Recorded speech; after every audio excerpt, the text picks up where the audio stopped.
Now, it doesn't matter what position you play in NBA 2K25, you need to know how to shoot the ball. And with the help of this video, you're not just going to learn how to shoot the ball, you're going to learn how to shoot the ball like one of the best. Now, before we get into the video, I would really appreciate it if you could drop a like and drop a sub to the channel, because I am going to turn y'all into pretty much a whole different player by the end of this video.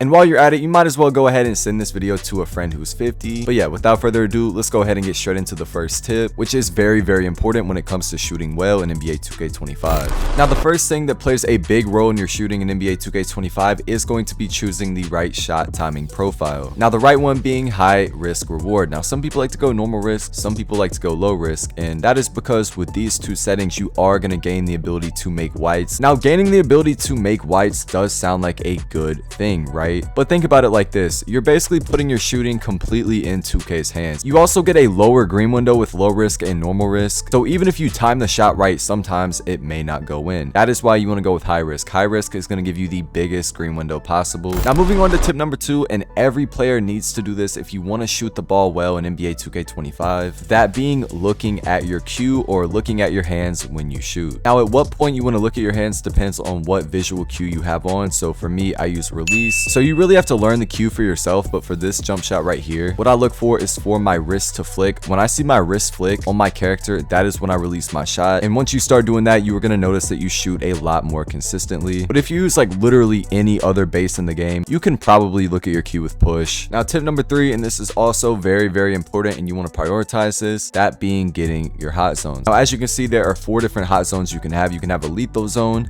a hot zone, a neutral zone, or a cold zone. Now, these 4 hot zones all do different things. A cold zone is going to bring down your green window. A neutral zone does nothing to your green window. A hot zone raises your green window a little bit, and a lethal zone raises your green window the absolute most. So obviously, you want to make sure that you get lethal zones. You can only have it at 3 places max, and the only way that you can get a lethal zone is doing your weekly shooting workouts with lethal shooter. Now, the way that you do this weekly shooting workout, you want to go to this location right here. You want to go into the building, and then you want to go up and talk to lethal shooter. Now, there are 3 options you can go with. You can go with the first one, which you can only get 1 lethal by doing, but it is really easy. You can go with the second option, which allows you to get 2 lethals, and the third one is by far the hardest. So if you want to be safe, I would recommend going with the 2 lethal zones, but if you want to go for all 3, I would go for the 3 lethal zones. By the way, if you fail the third one, you can get another try. Make sure that you close app before it ends. If you do it like on the last shot, it is going to count. So make sure you close app a little earlier, but if you close app, you can get another try. Okay, so now I'm going to talk about something a little different, and this isn't really like a tip. This is more something you have to understand about the game. So you got to understand that the green window in NBA 2K25 is completely RNG, and RNG stands for random number generator. And I know you've probably heard a lot of people talk about this, but I'm gonna explain what it is for those of you who don't know. But basically, in every shot,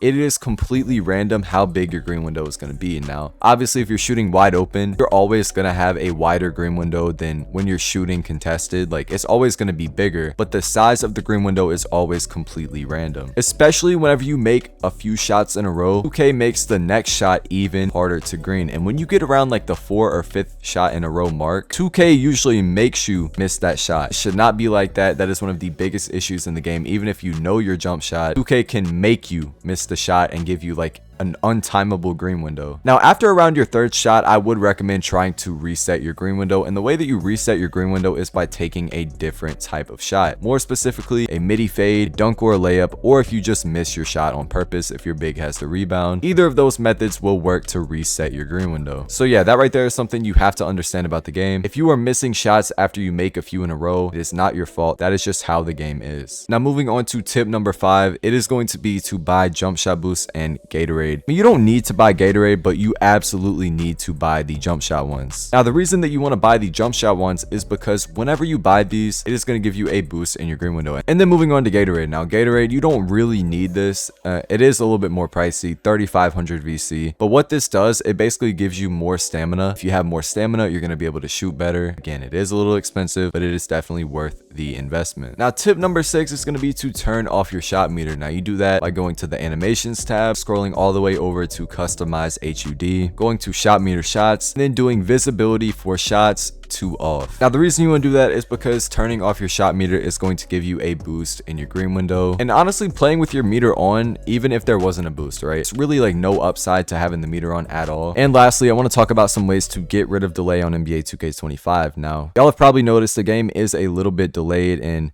that is because the servers are really packed, especially after everybody just got the game for Christmas. Everybody's on the game right now, so you know the game is going to be a little bit delayed, but there are some ways that you can get rid of that said delay. Now tip number 1 is going to be to play wired. Now I am on PS5, so it is a little bit more complicated what you want to do. Right now I'm not playing wired, but what you want to do, you want to get a USB cable. You can use the one that came with your PS5. You can buy a third-party one. I bought a third-party one because they are a little bit less delayed. But basically what you want to do, you just want to plug up your controller, and once you plug it up, it should have that little wired logo by it. If it doesn't have that wired logo, you want to go to controller settings, and then you want to go to communication method, and you want to do use USB cable. And in return, you're going to be way less delayed. Now tip number 2 is going to be to play on a monitor. Now if you're playing on a TV, that is a huge reason to why you may be missing. Now you want to prioritize getting a monitor with a low MS response time and a low input lag, because they are going to give you the most responsive feel when playing the game. Now if buying a monitor is off the table for you, you can also turn your TV to game mode. Now it's not going to be like the same as a monitor, don't get me wrong, it's not really like the best substitution in the world, but it is going to be a big help. Now tip number 3, and this is probably the most important tip, it is going to be to play on a LAN cable. Now not everybody can do this, because you do kind of have to connect your PS5 directly to your router. This right here is probably by far the biggest thing in getting rid of delay. It is going to make your game feel way more responsive. Now I'm about to show y'all my personal jump shot that I use on my guard build, but if you skip to this part in the video, I highly recommend rewinding the video and watching all the tips that I went over, because you can't just throw in this jump shot and expect to shoot the lights out. Now if you were under starter 3 rep, you cannot get this shot. You do have to be starter 4 rep to unlock this jump shot. And if you are not starter 4 rep yet, don't worry, because I am going to be showing you another jump shot that you can use if you aren't starter 4 yet. But first we're going to go over the jump shot that you need to be starter 4. So first you want to go with Patty Mills base. Upper release 1 you want to go Oscar Robertson, and then upper release 2 you want to go Trey Mann. For the visual cue you want to go with release. For the release speed, you want to go 3 out of 4. And then for the blending, you want to go 70-30. Now, if you could not get the last jump shot because you were not starter 4, then this is what you want to go with right here. You can get this jump shot at any rep. Now, for the base, you want to go with Cam Thomas.